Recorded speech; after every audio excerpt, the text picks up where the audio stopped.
Ayos pala kung korap at buwaya ang nasa pwesto. May drama araw-araw, di boring ang mundo. Laging may pangakong bago kahit di nagagawa. At least tinuruan tayong umasa sa mga bagay na wala.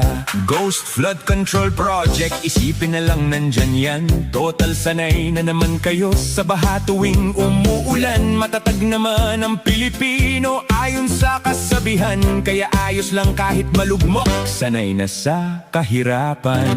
Krisis, taas presyo, babasahod, huwag nang magreklamo. Ang tawag dyan ay survival training para sa mga Pilipino. Sinasanay lang tayo ni boss na magsaing ng alikabok. Para sa panahong gipit ang sikmuray, Matibay na't subok, walang mga bagong ospital. ayos lang, walang problema. Mag-isip ka lang ng mind over matter. Habang nagkakasakit ka, Mamitas ka lang ng herbal dyan sa gilid ng kanal. Huwag nang bawasan ang perang nanakawin. para lang pampagamot sa ospital.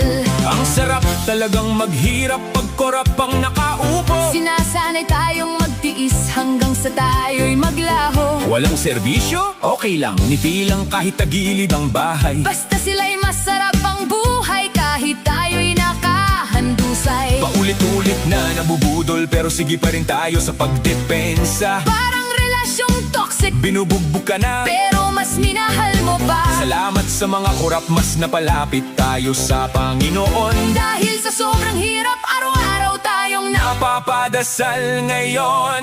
Boto'y ginawang raffle pero kinabukasan ng bansa ang taya. Habang tayo'y nananahimik, sila'y nagnanakaw at malaya. Kapag bulag-bulaga ng tao, sinong huling luluha? Hindi lang trilyon ang kinuha, Pati pangarap, tinunaw-na. Habang tayo nag-uupakan, depensa sa kurap na politiko. sila na may nag-uunahan sa paglimas ng kaban ng gobyerno. Gising-gising din pag may time, baka tayo'y nananaginip lang. Mahirap magising kung ang bayang mahal mo'y Isanla na sa utang.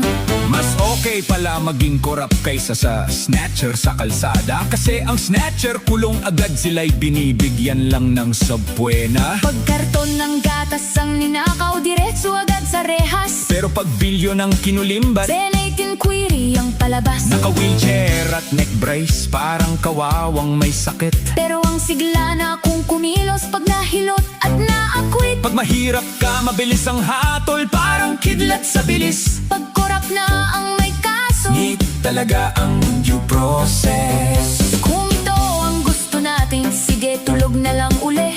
Sanay naman tayong maging fanbase ng mga buhayang mapagkunwari. Harap-harapan ng ginagago, Kayo pa ang galit sa pumupuna. hater daw ang tawag sa ating naghahanap ng hustisya. Basta may ayuda at konting grocery, sapat na ang lahat. Kahit 4 na taon nang niloloko, okay lang basta may selfie sa sikat. Hanggang sa isang araw, pati pag-asa mo ay maisangla. Saka ka na magtatanong, Bakit ba ako naging kawawa?